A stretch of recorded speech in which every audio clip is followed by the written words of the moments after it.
But first, this is what the left spawned. That's the focus of tonight's angle. We can't do nothing. We can! Not here! We have to end Zionist! Making Molotov cocktails. Palestine is dying! And for us, they are killers! Before we get to that horrific terror attack in Boulder, Colorado, it is important tonight to understand how we got here. It's because the left loves open borders, they love unlimited immigration, and they love anti-Israel radicalism. And under Biden, all their dreams came true. More than 10 million, well, we'll never really know the real number, of illegal border crossers, gotaways, refugees, special category parolees, and visa overstayers poured into the country. It's a figure so vast that it overwhelms the systems that we have in place to process these people. And that was the goal all along. Too big a number to deport. Also under Biden, the pro-Hamas, pro-Gaza chaos on college campuses terrified Jewish students and disrupted the education of others. This was tolerated and in some cases even encouraged. It was considered cool to be anti-Israel and pro-Palestinian, and the fact that the chants from the river to the sea were the chants of a violent terrorist organization, none of it mattered. Now, Trump was elected in large part, I'd say, because most Americans are sick and tired of being treated like second-class citizens in their own country, as millions are allowed to come here, stay here, side with terrorists, game the system, or even issue demands. This is insane, and the Trump administration is taking action. As with every Trump action that's popular, though, of course, he faces judicial roadblocks. But he's forging ahead the best he can. But we have other problems on the visa front, too. Now, of course, as we mentioned in Boulder, Colorado, a place you'd not exactly expect to be considered a hotbed of Islamic radicalism. But with years of uncontrolled immigration and loosey-goosey visa systems, anything can happen. Now, the details of this latest anti-Semitic attack on American soil are as sickening as they are infuriating. The man charged literally tried to incinerate people with an incendiary device, including an actual Holocaust survivor, according to one of the friends of the victims. Now, this location was chosen for one reason and one reason only, because there would be Jews there, or at least people who supported Israel. The occasion was a regular peaceful gathering to honor the hostages still being held in Gaza. The suspect, he's named Mohammed Sabri Soliman. And surprise, he's here illegally. And when he was interviewed about the attack, he said he wanted them all to die. He had no regrets, and he would go back and do it again. He said that he had previously tried to purchase a firearm, but resorted to the Molotov cocktails when he could not purchase a gun because he was not a legal citizen. A jihadist in the mountains. State charges against him include 16 counts of attempted first-degree murder, a use of an incendiary device, crimes against the elderly, that's just to name a few. And this afternoon, the feds charged him with a hate crime involving actual or perceived race, religion, or national origin. There were 16 unused Molotov cocktails within arm's reach of the subject at the time of his arrest. So there is no question that the first responders saved lives and prevented further victims from being injured. Of course, beyond the sick Islamist violent nature of this attack is the added fact that Soliman should not have been here in the first place. An Egyptian national, this depraved lunatic, was granted a tourist visa. He arrived at LAX in August of 2022, but never left when he was supposed to in February of 2023. That's about 6 months.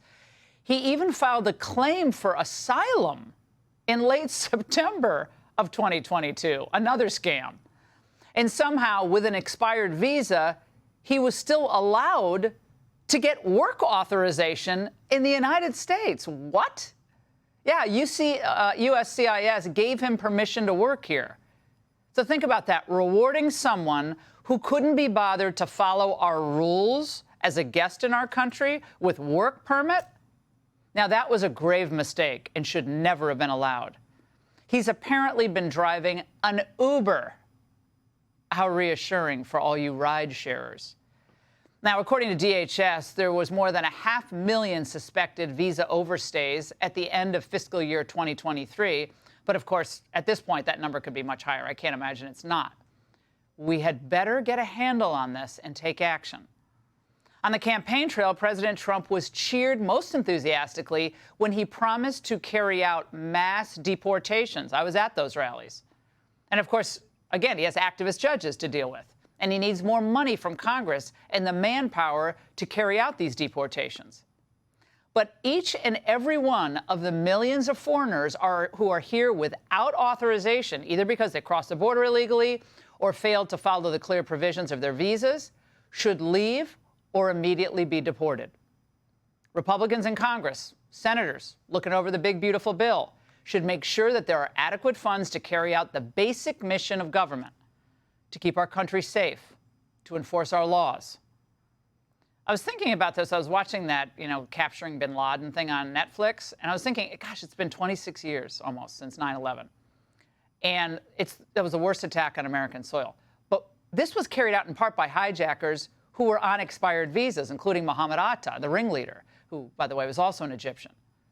And the 9/11 Commission's final report gave specific recommendations regarding the visa process, including biometric identifiers like digital photos and fingerprints that track all exit and entry data both ways. Now, many of the recommendations of the 9/11 Commission have never been implemented. But of course, people still have to take their shoes off on TSA and still have a slow bureaucratic mess there at the airports. Chris Kobach, an old friend, raised a good point on X yesterday. After the attacks, he designed a system to alert law enforcement, state law enforcement, whenever an illegal from a high-risk country overstayed his visa. So what happened to that program? Well, Obama canceled it. Outrageous. Thanks, Barack.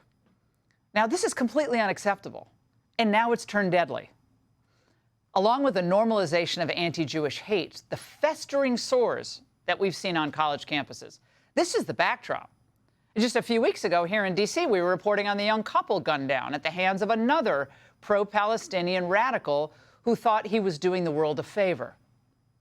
And just like this attacker, by the way, who, according to police, said he wanted to kill all the Zionist people. Any politician who tries to argue that illegals have a right to be here or that visa overstayers should be shown leniency either doesn't have the brain power to understand the stakes or doesn't give a rip about America. Either way, vote him out of office. The number one priority of our government has to be to keep American people safe. The Biden administration, whoever was in charge, committed, and I said this repeatedly, 2022 onward, I believe they committed ongoing treason against this country. All of them, including Alejandro Mayorkas, Biden, Harris, they all put us in danger. And they knew they were doing it. But they thought they were safe. Their people were safe. So they didn't care. So congressional Republicans, they had to fight to get information last year about the terror threats because of Biden's open border. Remember that? And yeah, they finally found out that the Biden people even released 100 people on the terror watch list into America. Wonder what are they all driving Ubers? Donald Trump is 100% correct to do everything in his power at every level to keep us safe, to secure our border, and to deport anyone here who has broken the law. ICE has managed to deport about 85,000 people so far. We've got about 15 million to go. Do the math. Now, if a Democrat wins in 2028, expect another 10 million to be let in during another 4-year period. That is their policy. It's not an accident. We should never let this issue go. It is our country. It is our safety. And it's a political winner because Americans understand how very high the stakes are. It's life or death.